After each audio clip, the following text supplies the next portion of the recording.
Neste capítulo 18 do Evangelho segundo Mateus, começando no versículo 1 até o versículo 14, encontramos uma lição de humildade e amor profundo que Jesus ensina aos seus discípulos, e que continua a falar aos nossos corações com uma clareza e profundidade que se destacam.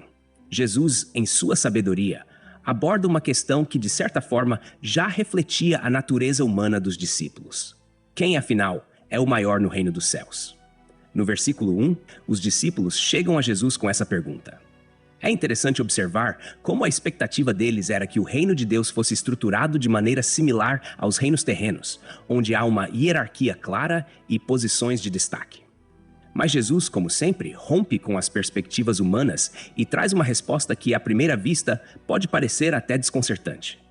Ele chama uma criança e a coloca no meio deles. Imagine a cena. O mestre, que tinha multidões aos seus pés e era visto como um grande líder, agora coloca uma criança pequena no centro da atenção. No versículo 3, Jesus diz: "Em verdade vos digo que, se não vos converterdes e não vos tornardes como crianças, de modo algum entrareis no reino dos céus." Essa palavra converterdes aqui é crucial. Jesus não está apenas falando de uma mudança de comportamento, mas de uma transformação completa de coração. Ele chama os discípulos a uma conversão que os despoje de qualquer traço de orgulho, vaidade e de busca de status, que são características tão naturais ao ser humano. Ele aponta para uma humildade genuína, e a criança se torna símbolo dessa atitude. Uma pessoa simples, dependente, sem pretensão ou malícia. O versículo 4 aprofunda essa ideia quando Jesus afirma que aquele que se humilhar como esta criança, esse é o maior no reino dos céus. Jesus não está glorificando a imaturidade ou a ingenuidade. Ele está falando da postura de coração. Humilhar-se como uma criança significa abrir mão do próprio ego, dos desejos de grandeza e estar disposto a se submeter completamente à vontade de Deus sem reservas. No contexto da época, a criança não tinha um status social elevado. Ela era vista como dependente e frágil, alguém que não tinha autoridade ou prestígio. Jesus usa essa figura para ensinar que, no reino dos céus, o valor é dado não a quem se exalta, mas a quem se rebaixa e entende sua completa dependência de Deus. No versículo 5, a lição se estende ainda mais. "E quem receber uma criança, tal como esta, em meu nome, a mim me recebe." Aqui, Jesus deixa claro que a maneira como tratamos os mais humildes, os frágeis e os desprotegidos reflete nossa relação com Ele próprio. Essa atitude de acolhimento é uma expressão do amor verdadeiro e desinteressado que vê no outro não um meio para engrandecimento próprio, mas uma oportunidade de refletir o amor de Deus. A pureza do coração, que não busca benefícios ou recompensas, mas age com empatia e compaixão, é o que caracteriza o verdadeiro discípulo de Cristo. No versículo 6, Jesus faz um alerta sério. "Mas qualquer que fizer tropeçar a um destes pequeninos que creem em mim, melhor lhe fora que se lhe pendurasse ao pescoço uma grande pedra de moinho e fosse afogado na profundeza do mar." Essa afirmação forte nos lembra da responsabilidade que temos de proteger e cuidar dos vulneráveis.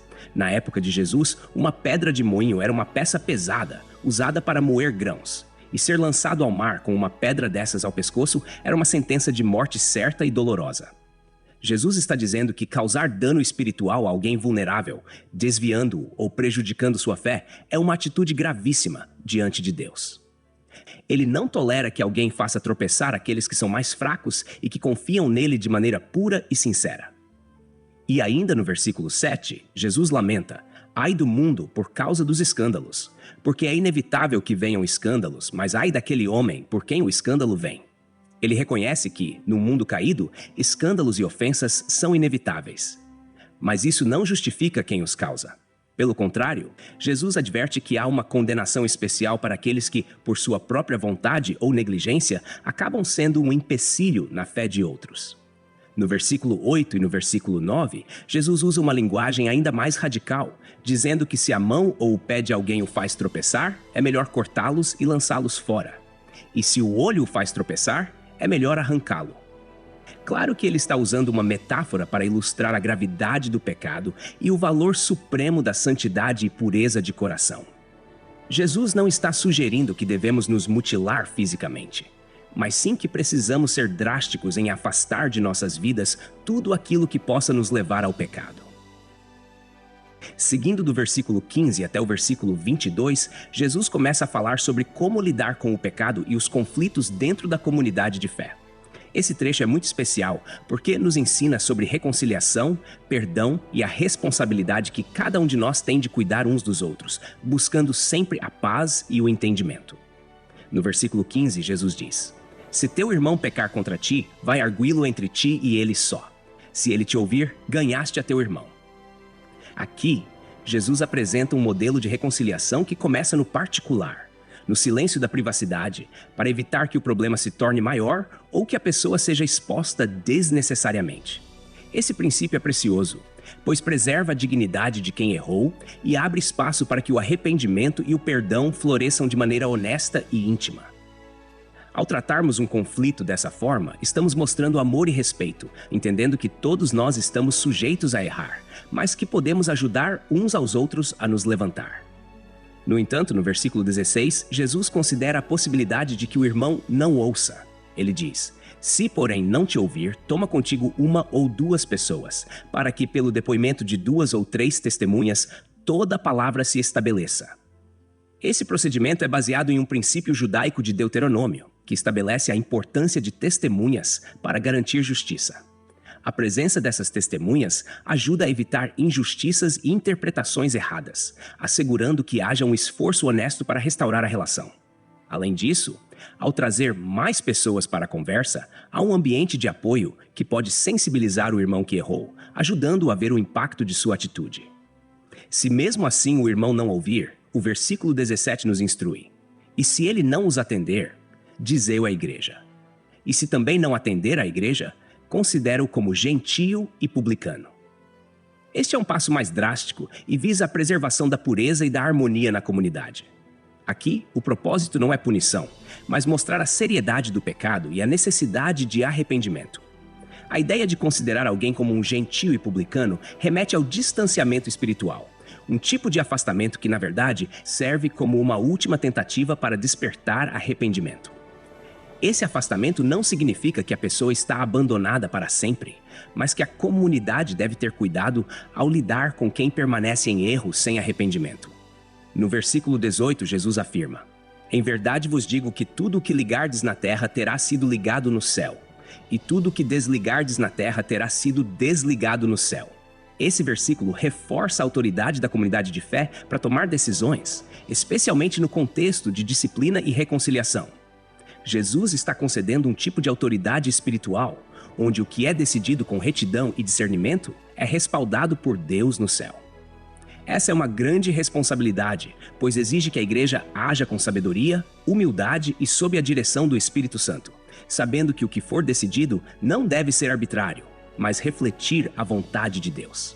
No versículo 19, Jesus continua: "Ainda vos digo que se 2 de vós sobre a terra concordarem a respeito de qualquer coisa que porventura pedirem, ser-lhes-á concedida por meu Pai que está nos céus." Aqui, Jesus enfatiza o poder da concordância e da oração em unidade. Esse é um dos aspectos mais belos do corpo de Cristo. Quando irmãos estão em acordo e oram juntos, há uma promessa de que Deus ouvirá e responderá. A concordância na oração não é apenas um pedido coletivo, mas uma união de corações e mentes que se submetem à vontade de Deus e buscam juntos o seu propósito. Isso nos lembra que a igreja não é apenas um grupo de pessoas, mas um corpo em sintonia com o coração de Deus. No versículo 20, Jesus diz uma das frases mais poderosas e consoladoras: "Porque onde estiverem 2 ou 3 reunidos em meu nome, ali estou no meio deles." Esse versículo nos lembra que a presença de Jesus não depende de números ou de grandes multidões. Bastam 2 ou 3 pessoas reunidas em seu nome, com sinceridade e devoção, e ele promete estar presente. Essa promessa é um grande conforto, pois significa que Jesus está conosco, em nossa comunidade, mesmo nos momentos de conflito e dificuldade. Ele é o mediador, aquele que está sempre ao nosso lado, pronto para guiar, consolar e restaurar. Nos versículos seguintes, Pedro, que sempre se destacava por suas perguntas e curiosidade, aproxima-se de Jesus com uma questão sobre o perdão. No versículo 21, ele pergunta: "Senhor, até quantas vezes meu irmão pecará contra mim, que eu lhe perdoe? Até 7 vezes?" Pedro, como era típico da época, queria uma medida clara, um limite para o perdão. Ele até sugere um número generoso, 7 vezes, talvez esperando que Jesus o elogiasse por isso. Na cultura judaica, perdoar 3 vezes já era visto como suficiente. Então Pedro, ao propor 7, achava que estava sendo mais do que misericordioso. Mas no versículo 22, Jesus surpreende com uma resposta que revela a profundidade do amor e da graça divina. Não te digo que até 7 vezes, mas até 70 vezes 7. Com essa resposta, Jesus não está definindo um número exato, 490 vezes, mas sim mostrando que o perdão deve ser ilimitado, sem medida. Ele nos chama a uma postura de constante perdão, refletindo o coração de Deus, que sempre está pronto a nos perdoar e nos receber de volta. Seguindo no versículo 23, Jesus começa a contar uma parábola para ilustrar o conceito de perdão que ele acabou de ensinar a Pedro. Ele diz: "Por isso, o reino dos céus é semelhante a um rei que resolveu ajustar contas com os seus servos." Aqui, Jesus nos coloca numa cena onde um rei decide acertar as contas com aqueles que lhe devem. Esse rei representa Deus, que no fim das contas é o juiz de toda a humanidade e quem um dia pedirá que cada um de nós preste contas de sua vida. É uma imagem poderosa, pois nos lembra que estamos todos em dívida diante de Deus e dependemos de sua graça. No versículo 24, Jesus continua: "E ao começar a ajustar contas, trouxeram-lhe um que lhe devia 10.000 talentos. Para entendermos a grandeza dessa dívida, é importante lembrar que um talento equivalia a uma quantidade enorme de dinheiro, algo como 20 anos de trabalho de um trabalhador comum. 10.000 talentos é uma dívida astronômica, praticamente impagável, simbolizando o peso do pecado humano e nossa incapacidade de nos salvar por nossos próprios méritos.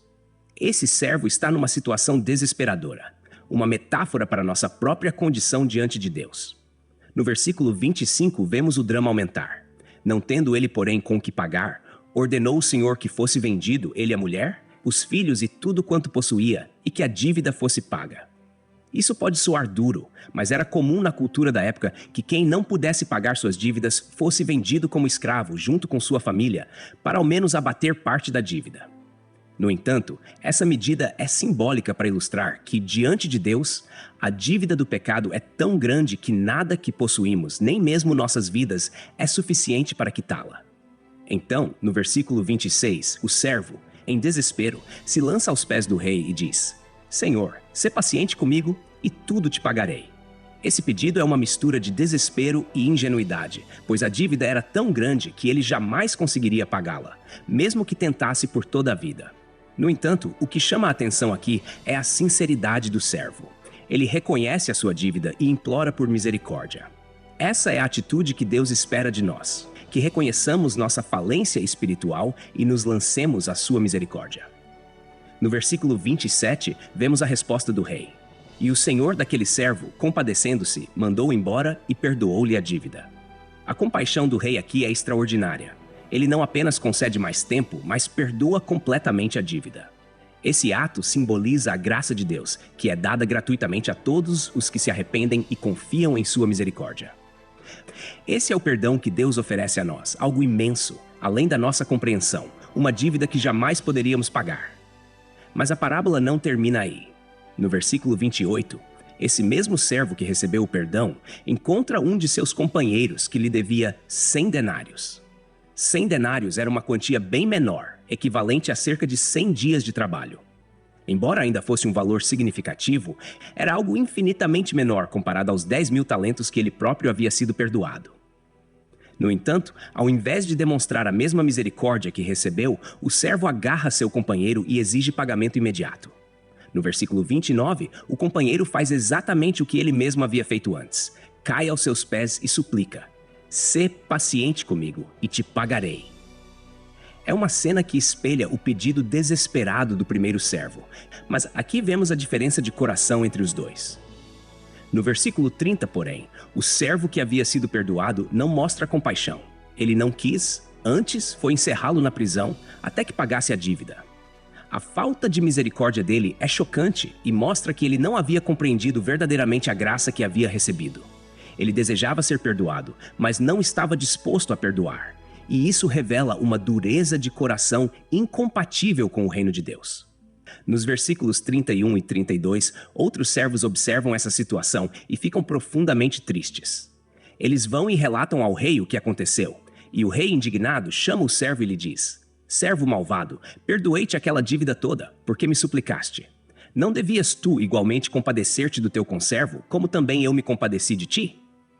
Aqui o rei revela a essência do perdão cristão. Se recebemos misericórdia, somos chamados a ser misericordiosos. O perdão que recebemos de Deus não deve parar em nós, mas fluir para os outros. Não é uma opção, é uma exigência. No versículo 34, a sentença é dada. E, indignado, o seu senhor o entregou aos verdugos até que pagasse toda a dívida. Esse desfecho forte mostra as consequências de um coração endurecido, que não perdoa. Jesus nos ensina que o perdão é uma via de mão dupla. Se recebemos o perdão, mas nos recusamos a perdoar, colocamos-nos novamente sob o peso da dívida. Uma dívida que só pode ser quitada através da graça. Finalmente, no versículo 35, Jesus conclui: Assim também meu Pai Celeste vos fará, se do íntimo não perdoardes cada um a seu irmão. Jesus fecha a parábola com uma advertência solene. O perdão que recebemos de Deus exige que perdoemos de coração, sem reservas. Isso não significa que o perdão seja fácil ou que as feridas que recebemos nas relações sejam insignificantes. Mas Jesus nos mostra que, ao perdoarmos, demonstramos que entendemos e valorizamos o perdão que Deus nos deu. Essa passagem inteira nos convida a uma reflexão profunda sobre nossa própria postura diante do perdão. Texto e produção Douglas Vieira. Trilha sonora 50 Sounds, faixa The Storyteller, música por 5sounds.com, voz ChatGPT 4.0. Bibliografia. Comentários expositivos. Hernandes Dias Lopes, editora Agnus. Comentário bíblico Matthew Henry, editora CPAD. R.N. Champlin, editora Agnus. Charles Spurgeon, Os Tesouros de Davi, editora CPAD.